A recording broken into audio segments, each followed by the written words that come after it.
नमस्कार सभी को, स्वागत है आपका आपके अपने channel me and my students में। प्रखर राजस्थान 2.0 अभियान में ORF दैनिक शिक्षण कार्य योजना के तहत षष्ठम सप्ताह षष्ठम दिवस की कार्य योजना आपके सामने प्रस्तुत है। ये 1 नवंबर को रहेगी और ये कालांश प्रथम व द्वितीय कालांश में ये योजना हमें क्रियान्वित करनी है। तो इसके जो मुख्य मुख्य बिंदु है वो देख लेते हैं। योजना शुरू करने से पहले अगर आप चैनल पर नए हैं तो प्लीज़ चैनल को सब्सक्राइब कीजिए और योजना अगर आपको पसंद आए, लाभदायक रहे, आपके लिए उपयोगी है तो प्लीज़ वीडियो को लाइक कीजिए और शेयर कीजिए। तो शुरू करते हैं। इसके मुख्य बिंदु है अधिगम क्षेत्र है, गतिविधि है, संभावित समय है और ABL सामग्री का विवरण है। और इस आज के जो मुख्य वर्ण है, तो इस सप्ताह के जो तय वर्ण है वो समस्त वर्ण और मात्रा लेंगे हम, क्योंकि ये अंतिम दिवस की कार्य योजना है तो हम इसकी इन समस्त वर्ण और मात्राओं की पुनरावृत्ति करेंगे। तो इस सप्ताह के जो वर्ण है वो है ठ, ध, ढ, त्र, अण, श, ज्ञ, क्ष और ज। और मात्रा रहेगी ऐ, औ, अंग और चंद्र बिंदु की मात्रा, अनुस्वार की और अनुनासिक की मात्रा। तो इनमें अधिगम क्षेत्र में सर्वप्रथम है पुनरावृत्ति। तो पुनरावृत्ति में है गत दिवस में सिखाए गए वर्णों और मात्राओं की पुनरावृत्ति करवाना, जैसे बोर्ड पर लिखकर या वर्ण कार्ड में से ढूंढकर हमें इन वर्णों की और मात्राओं की पुनरावृत्ति करवानी है। ये गतिविधि रहेगी समूह AB दोनों के लिए। संभावित समय रहेगा इसमें 10 से 15 मिनट और सहायक सामग्री के रूप में काम आएंगे वर्ण कार्ड्स। अगला अधिगम क्षेत्र है मौखिक भाषा विकास।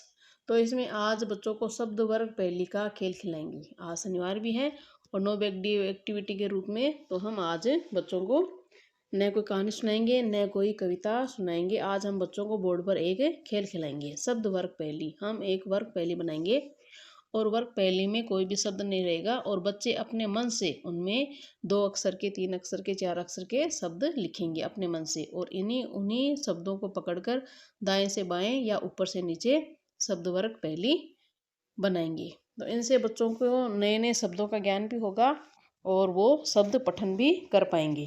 तो ये वर्ग पहेली बनाकर नए नए शब्द बनवाएंगे तो बच्चों में रुचि भी होगी और खेल का खेल भी हो जाएगा। तो ये गतिविधि रहेगी समूह AB C1 C2 C3 के बच्चों के लिए। संभावित समय रहेगा इसमें 10 से 15 मिनट और सहायक सामग्री के रूप में बोर्ड सहायक सामग्री के रूप में रहेगा। अगला अधिगम क्षेत्र है डिकोडिंग ध्वनि प्रतीक संयोजन। तो इसमें सीखे गए वर्ण मात्राओं से बने अनुच्छेद का पठन करवाना। जो अनुच्छेद है पाठ्य पुस्तक में से उनका हम पठन करवाएंगे और पाठ्य पुस्तक है उनमें सरल वाक्यों का पठन करवाना। तो अब तक जो वर्ण और मात्राएं सीखी है उनसे हम अनुच्छेद का पाठ का पठन करवाएंगे और जो तय वर्ण है मात्राएं हैं उनसे युक्त शब्दों को हम बोर्ड पर लिखेंगे बच्चों से पूछकर। जो उनके सामने किताब है, पाठ्य पुस्तक है, उनमें से वो पढ़कर हमें बताएंगे और उन वर्णों को हम बोर्ड पर लिखेंगे और तथा उनका उच्चारण भी करवाएंगे। इसमें संभावित समय रहेगा 10 से 15 मिनट। सहायक सामग्री के रूप में शब्द कैलेंडर भी काम में ले सकते हैं और पाठ्य पुस्तक भी सहायक सामग्री के रूप में है। अगला अधिगम क्षेत्र है धाराप्रवाह पठन और समझना। इसमें आज हम बच्चों को पुस्तकालय से कहानी की पुस्तकें देंगे। अब तक हम C4 फलन को ही पुस्तकालय की पुस्तकें पढ़ने के लिए दे रहे थे। आज हम पुस्तकालय से जो कहानी की रोचक कहानियों की किताबें हैं उनको हम बच्चों को देखेंगे और बच्चे कहानी की किताबों से बहुत ही खुश होते हैं और इन कहानी की पुस्तकों का वो स्वतंत्र रूप से पठन करेंगे। तो कहानी से संबंधित आपस में चर्चा भी करेंगे। कहानी की पुस्तकों से बच्चे बहुत खुश होते हैं। कहानी में आए चित्रों पर आपस में चर्चा करेंगे, आपस में एक दूसरे की कहानी को पढ़ेंगे और आपस में चर्चा करेंगे। यह गतिविधि समूह AB दोनों के लिए है। संभावित समय इसमें रहेगा 10 से 15 मिनट और सहायक सामग्री के रूप में पुस्तकालय की पुस्तकें। अगला अधिगम क्षेत्र है लेखन। तो लेखन में जो बच्चों को हमने कहानी की पुस्तकें दी है पुस्तकालय से, उन कहानियों को जो उनके पास आई है किताबें या फिर स्वतंत्र रूप से जो भी कहानी उनको पसंद आई है उस कहानी को वो अपनी अभ्यास पुस्तिका में लिखेंगे। तो और जो कहानी उन्होंने पढ़ी है तो उस कहानी से संबंधित प्रश्नोत्तर को भी बनाएंगे और लिखेंगे। ये गतिविधि समूह AB दोनों के लिए रहेगी और संभावित समय रहेगा 10 से 15 मिनट और सहायक सामग्री के रूप में अभ्यास पुस्तिका और पुस्तकालय की पुस्तकें। फिर आगे है C4 फलन के विद्यार्थी।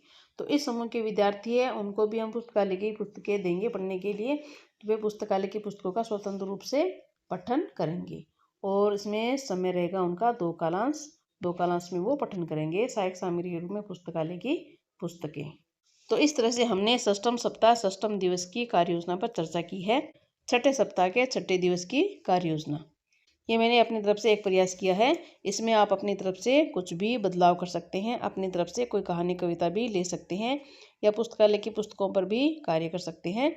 अगर योजना आपको पसंद आई है तो प्लीज़ वीडियो को लाइक कीजिए और शेयर कीजिए। चैनल पर नए हैं तो चैनल को सब्सक्राइब जरूर कीजिए। नेक्स्ट वीडियो में एक नई कार्य योजना के साथ। तब तक धन्यवाद।